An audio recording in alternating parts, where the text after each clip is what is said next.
today we are tearing apart one of the most counterintuitive, just mind-bending concepts in business strategy. The mechanics of disruption. Yeah, disruption. We're looking really closely at Clayton Christensen's legendary framework, the Innovator's Dilemma, to understand why doing everything right is often the ultimate trap. It's a massive trap. It is. And whether you are running a multinational corporation, leading a small team, or, just trying to future-proof your own career path, understanding this invisible economic gravity is basically the ultimate cheat code to staying relevant. It truly is a paradox. Yeah. Because, we are taught that bad management kills companies. Right. Yeah, like arrogance, laziness, poor execution.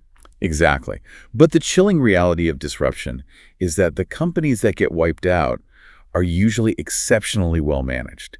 Really? Like the ones at the top of their game? The best of the best. Yeah. The very practices that made them dominant, the financial models, the customer feedback loops, the margin optimization, those are the exact mechanisms that blind them to the shifts that will ultimately destroy them. Okay, let's unpack this because I want to look at how that destruction actually enters the room.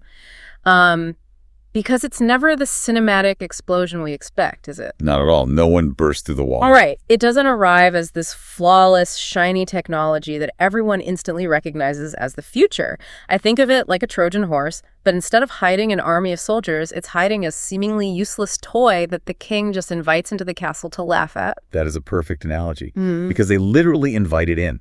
Yeah. And they invite it in because their spreadsheets tell them to. Wait, their spreadsheets tell them to invite in the thing that kills them. Yep. Because disruptive technologies almost always start by serving very small, highly unprofitable markets. The classic illustration of this mechanism is the steel industry. Okay, let's hear it. So for decades, massive integrated steel makers ruled the world, right? Huge factories, massive overhead. Then these small, scrappy operations called mini-mills started popping up. But those mini-mills weren't trying to make, like, high-end aerospace steel, were they? They couldn't. Far from it. The mini-mills used these electric arc furnaces that could really only produce low-quality rebar. Just basic rebar. Right. And now rebar is a terrible business. It's a commodity product with razor-thin profit margins. So it's basically the bottom of the barrel. Exactly. So when the massive traditional steel makers saw the mini-mills taking over the rebar market, their reaction wasn't fear, it was relief. Really? They were glad to lose it. Oh, absolutely. They willingly abandoned that bottom-tier market, thinking, let them have the garbage margins. We will focus our resources on high-margin premium steel. Oh, I see. So you're actually celebrating losing your worst customers. Exactly. It feels like a massive strategic win for the incumbent. Your overall profit margin actually goes up because you just shed your least profitable division. The math completely validates the retreat. But here's the trap. The mini-mills didn't stay in the rebar business forever. They leveled up. They did. They used that low-margin foothold to quietly perfect their manufacturing processes. Once their tech improved, they moved upmarket to angle iron. And the big guys just let them. The incumbents, again, gladly ceded that tier to protect their even higher margins. Then the mini-mills moved to structural beams. Finally, they reached sheet steel. Whoa! By the time they reached the top of the pyramid, the incumbents had retreated so far upmarket that they had nowhere left to go. They were literally pushed off the cliff by the very competitors they had dismissed as bottom feeders. It's like a slow-motion execution by spreadsheet. That's exactly what it is. And you see the exact same thing with Kodak. The narrative out there is always, Kodak was blindsided by digital. But they weren't blindsided at all. They literally invented the digital camera. They held the patent. Yeah. But you have to look at their internal economics. Kodak's chemical film business was a money printing machine. They were pulling in gross margins of 70 to 80%. That's wild. 80%. Unheard of today, mostly. Yeah. Now, look at early digital cameras. The sensors were incredibly expensive to manufacture, the image quality was grainy and terrible, and the profit margins were practically non-existent. So it looked like a terrible business. Kodak's leadership looked at the data and concluded that professional photographers would never accept the inferior resolution, and the margins would ruin their quarterly earnings. So the rational fiduciary duty of the CEO was to actually kill the digital camera. Yes. To protect the cash cow. They starved their own invention to protect the 80% margins, assuming digital would always just remain a novelty. Exactly, a toy. And by the time the digital sensors compounded in quality and the margins actually made sense, the rest of the market had entirely lapped them. We see this exact mechanism with Uber and Lyft in their early days, too. Oh yeah, that makes sense. They didn't launch a frontal assault on the taxi medallion system. They started as a niche, slightly weird alternative. They captured the non-consumer. The non-consumer, like people who weren't even taking cabs. Exactly. The person who found taxis too expensive or unreliable and simply chose to stay home or, take the bus. The established taxi cartels ignored them because Uber wasn't visibly stealing their high-end corporate accounts. Right, they weren't taking the airport runs right away. Until suddenly, the app infrastructure scaled, and they were the dominant utility everywhere. Which brings us to the obvious question. If disruption always starts as this harmless-looking, low-margin toy, how do you avoid getting crushed when it grows up? That is the million-dollar question. Right. And the prevailing wisdom is always that you just need to be agile. But agility is such a buzzword, and I feel like it glosses over how painful the process actually is. Because true agility requires a complete identity crisis. It does, because your identity is built on your most profitable customers. Look at Digital Equipment Corporation, or DEC. Right. The mini-computer giants? Yeah, in the mini-computer era, they were untouchable. When the first personal computers emerged, DEC's executives dismissed them as underpowered toys. There's that word again. Toys. And frankly, for DEC's specific customers, they were toys. DEC was hyper-focused on massive corporate clients who needed high-performance, networked machines with robust service contracts. So a little desktop box wasn't going to cut it. An early Apple II couldn't do any of that. DEC's entire engineering culture and corporate identity were tied to high-end enterprise computing. They couldn't pivot to the broader emerging market of personal computing because it betrayed who they believed they were. Contrast that rigidity with Netflix and Blockbuster. Netflix starts as DVD by mail. Innovative, sure, but still just a niche alternative to driving to the video store. Right. But Netflix realized the future wasn't plastic discs and red envelopes. It was digital streaming. While Blockbuster clung to its brick-and-mortar identity, which, remember, relied heavily on the incredibly profitable late fees that streaming eliminates, Netflix aggressively invested in a technology that actively cannibalized its own core business. Let me stop you there, though, because it's incredibly easy for us to sit here in hindsight and say, Blockbuster should have pivoted. Sure. But think about the sheer terror of being an executive at Netflix during that transition.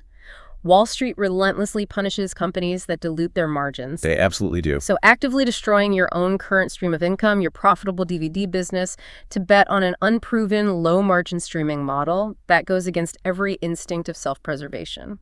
Agility isn't just recklessness, right? How do you actually survive that transition without the market tearing you apart? You survive it through structural separation.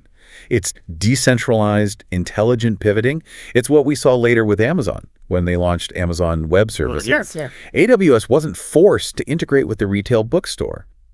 It was allowed to operate autonomously with different metrics for success, totally away from the core retail business. That makes a lot of sense. If Netflix had forced its streaming division to justify its existence using DVD rental metrics, it would have been killed in committee. Agility means redefining your identity broadly enough to encompass the shift. If we connect this to the bigger picture, it's the exact lesson the railroads failed to learn a century ago. Oh, the classic identity crisis. They absolutely dominated the continent. Completely. But when cars and commercial aviation arrived, they started bleeding out. Why? Because they defined themselves as being in the railroad business. If they had possessed the agility to define themselves as being in the transportation business, they would have used their massive capital to build the early automotive infrastructure in airlines. Wow, yeah, they could have owned the airlines. But their rigidity kept them bolted to the tracks. You can see this playing out today with Tesla, too. How so? Well, they didn't just swap a gas engine for an electric motor. They leaned entirely into software, over-the-air updates, and energy grids. Traditional automakers hesitated. They struggled for years to respond because their entire identity, their legacy supply chains, their dealer networks, their engineering pride, it was all built entirely around mastering the internal combustion engine. So let's say you have the agility. You are actually willing to cannibalize your own business. Where do you look for the disruption? You have to embrace the very markets that look the least attractive on paper. Here's where it gets really interesting. I like to think of it as the kids' table at a massive family dinner. Okay, I like that. The giant established companies are all sitting in the main dining room, viciously fighting over the prime lid, the expensive wine, and the silver cutlery. They are totally ignoring the kids' table in the corner where there are, plastic cups and spilled juice. But what they don't realize is that someone at the kids' table is secretly using those plastic cups to build a rocket ship. That is the perfect way to visualize uncontested markets. Disruption thrives in the underserved, non-consumer spaces. Take hydraulic excavators. Okay. When hydraulic technology first emerged, the traditional earth-moving companies who used massive cable-actuated machines, they tested it and laughed. Because it wasn't strong enough. Exactly. The hydraulics were weak. They couldn't move enough dirt for a major mining operation or highway project. They were really only good for digging tiny trenches for residential water lines. The kids' table, the market, the big guys didn't care about at all. Exactly. The incumbents ignored the residential trenching market because the contracts were small, insignificant. But that tiny, low-stakes market was the perfect proving ground. So they could practice. Right. The hydraulic manufacturers steadily improved their pumps and valves in that niche. Year by year, the technology compounded. Eventually, the hydraulics became powerful enough to handle mainstream construction, and they completely wiped out the cable-actuated machines. We see this pattern everywhere, like the Sony Walkman. Audio manufacturers were locked in this death match over audiophiles building massive, high-fidelity home systems. Right, fighting over the main dining room. Exactly. But Sony turned around and targeted teenagers who just wanted to listen to portable music while riding a skateboard. The competitors viewed that demographic as totally trivial, but Sony built a cultural empire. They absolutely did. Yeah. Or look at the early Tesla Roadster. Oh, yeah. It was a niche, overly expensive sports car for environmentally conscious early adopters. It wasn't built to compete with the Honda Civic for the mass market. It was built to prove the battery concept at the kids' table before scaling up to build the Model 3. Even Airbnb did this. They started by targeting budget-conscious travelers and conference-goers who literally had to sleep on air mattresses because hotels were fully booked. I remember that. The massive hotel chains entirely ignored that fringe demographic, or Henry Ford. While early automakers were handcrafting these bespoke carriages for the wealthy elite, Ford built the Model T specifically for the underserved, middle-class worker. He targeted the non-consumer. But capturing the kids' table requires a massive shift in how you develop your product. Right, it's not just making it cheaper. No, you have to completely change how you view your product. You have to stop selling features and start selling an outcome. Christensen called this the job to be done framework. Job to be done. Yeah. You aren't buying a product. You are hiring it to execute a specific job in your life. Okay, so how do you actually figure out the hidden job your product is doing? Because people don't really talk like that. They don't. The framework completely changes how you view competition. You have to dig deep into the customer's frustrations and their daily life. The famous case study here involves McDonald's and their milkshakes. Whoa, I've heard about this. It's brilliant. Yeah. McDonald's wanted to boost milkshake sales. So they did what any rational company would do. They held focus groups. They asked customers what flavors they wanted. They tweaked the chocolate. They added more syrup. And what happened? Absolutely nothing. Sales remained completely flat. Because they were obsessing over the product's features, like flavor, and not the actual job the customer was hiring the milkshake to do. Right. So researchers actually sat in the restaurants for 18 hours a day just observing. They noticed a massive spike in milkshake sales before 8 a.m. Really? Milkshakes for breakfast? Exactly. They watched these morning customers. They were always alone. They rarely bought anything else. And they got in their cars and drove away. So they weren't buying a dessert. They were morning commuters facing a long, boring drive to work. That was the job. They needed something to keep them occupied during the commute. They needed a convenient breakfast that could be consumed with one hand while steering with the other. Makes sense. A bagel makes a mess of crumbs. A banana is eaten too quickly and leaves you with a peel in the car. The milkshake was competing against bagels and bananas, not other milkshakes. It was the perfect tool for the job. So how do you optimize the product for that specific job? You don't make it taste better. You make it thicker. Yes. You make it harder to drink through the straw so it actually lasts the entire 45-minute drive. And you move the milkshake machine to the front counter so those commuters can grab it fast. And when they did that, sales skyrocketed. This requires deep observational empathy. You have to step out of the laboratory and look at the daily friction in your customer's life. Right. Look at BlackBerry versus Apple in the late 2000s. BlackBerry believed the job to be done was secure corporate email and fast physical typing. And they were great at it. They engineered the perfect device for that job. But Apple realized the job was shifting. Consumers didn't just want a mobile email terminal. They wanted to hire a portable media hub, a personal assistant, and a lifestyle accessory. BlackBerry focused intensely on the hardware features. Apple focused on the evolving outcome. It reminds me of Procter & Gamble with Tide detergent back in the day, in the 60s.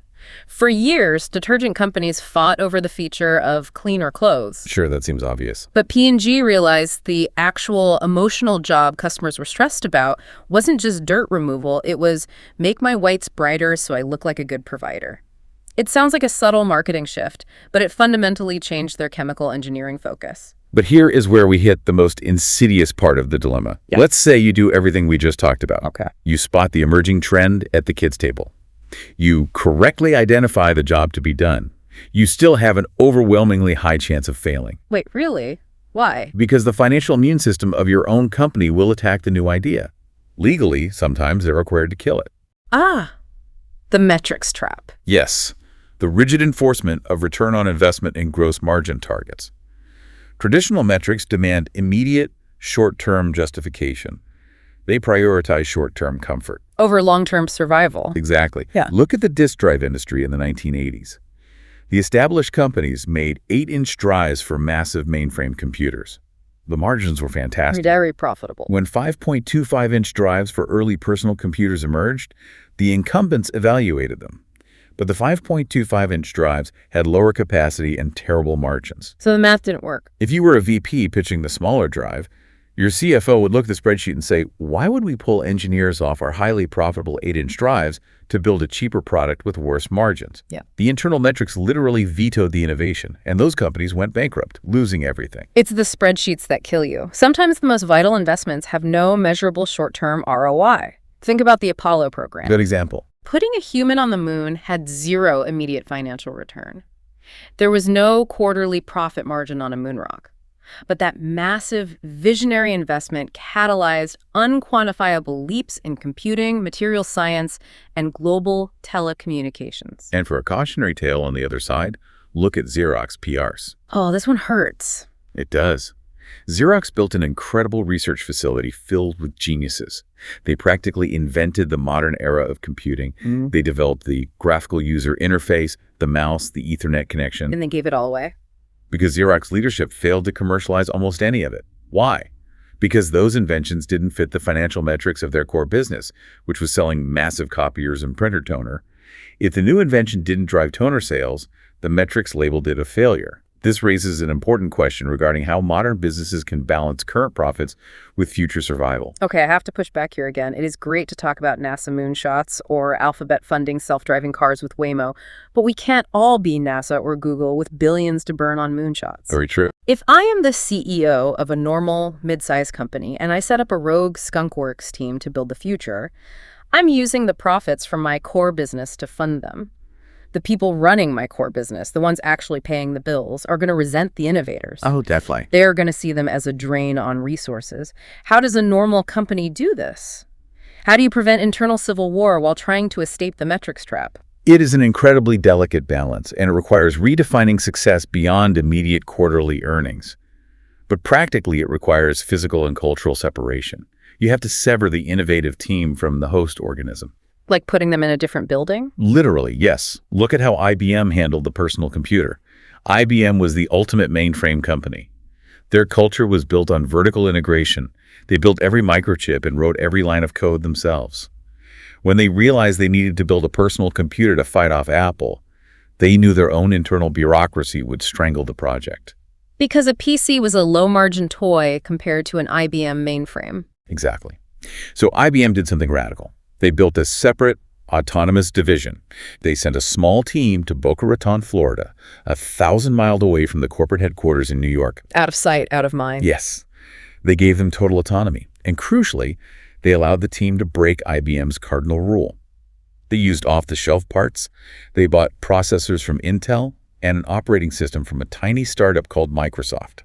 Wow. By physically and structurally separating the team, IBM bypassed their own margin requirements and corporate immune system, allowing the PC to thrive, You see this with Lockheed Martin's Skunk Works too, developing the U-2 and SR-71. You have to protect the new venture from the tyranny of the legacy profit model. And when you create that separate space, you give those independent teams the one resource they need above all else: time. Absolutely. Time is everything. Because disruption is a patient compounding process. It is never an overnight event right now. It requires relentless iteration. Think about early airplanes. From the Wright brothers to early Boeing models, they started out incredibly dangerous and completely impractical compared to the existing rail networks. Right. Nobody was taking a plane for a commute back then. But aviation compounded its improvements over decades of learning. Or look at EVs. Early models like the GM EV1 in the 90s were deeply flawed, limited-range experiments. Yeah, they didn't really work for most people. No. But Tesla didn't just build a better car overnight. They persistently refined battery chemistry and took on the massive capital expenditure of building out the supercharger infrastructure over years. You see it in software, too. Microsoft Windows didn't launch perfectly. The early versions were notoriously buggy, To say the least. and the very first Apple iPhone didn't have an app store, it couldn't record video, and you couldn't even copy and paste text. They won through constant compounding iteration. Or Amazon. Amazon spent years pouring money into e-commerce fulfillment centers and server infrastructure with really uncertain returns, running at a loss, enduring immense criticism from Wall Street. But that long-term vision laid the unshakable foundation for AWS and their logistics dominance today. So, what does this all mean? If I had to distill this down for you listening right now, patience and vision are the ultimate weapons against disruption. It demands an unwavering commitment to learning and, honestly, the humility to accept that your early versions will be flawed and probably mocked by the incumbents. So let's pull all these threads together. Disruption doesn't announce itself. It starts as a low-margin toy at the kids' table on the periphery. To survive it, you need the structural agility to pivot your identity, even if it means cannibalizing your current revenue. Right. You have to stop selling features and start relentlessly studying the actual job the customer is hiring you to perform. And most importantly, you have to protect your innovators physically and financially from the tyranny of your own short-term spreadsheets. It is a profound shift in how you view growth. And for those hungry for more on this, if you want to explore the mechanics of finding those uncontested kids' tables, the source material highly recommends Blue Ocean Strategy by W. Chan Kim and Renee Mauborgne. That's a classic. It really is an incredible next step. And for the structural mechanics of building disruptive startups from scratch, Peter Thiel's 0 to 1 provides a masterclass. Amazing. As we wrap up this deep dive, I want to leave you with one final lingering thought to mull over or explore on your own. Think about your own career right now. Look at the specific skills that you are most praised for and highly paid for today. Are those exact same skills acting as your personal high-margin trap? That's a scary thought. Right. Are they blinding you to the messy, low-status, emerging shifts in your industry? Are you desperately protecting your own chemical film business while someone else at the kids' table is quietly building the digital camera? Embrace the discomfort of innovation, or someone else will. Thanks for joining us, and we'll catch you on the next one.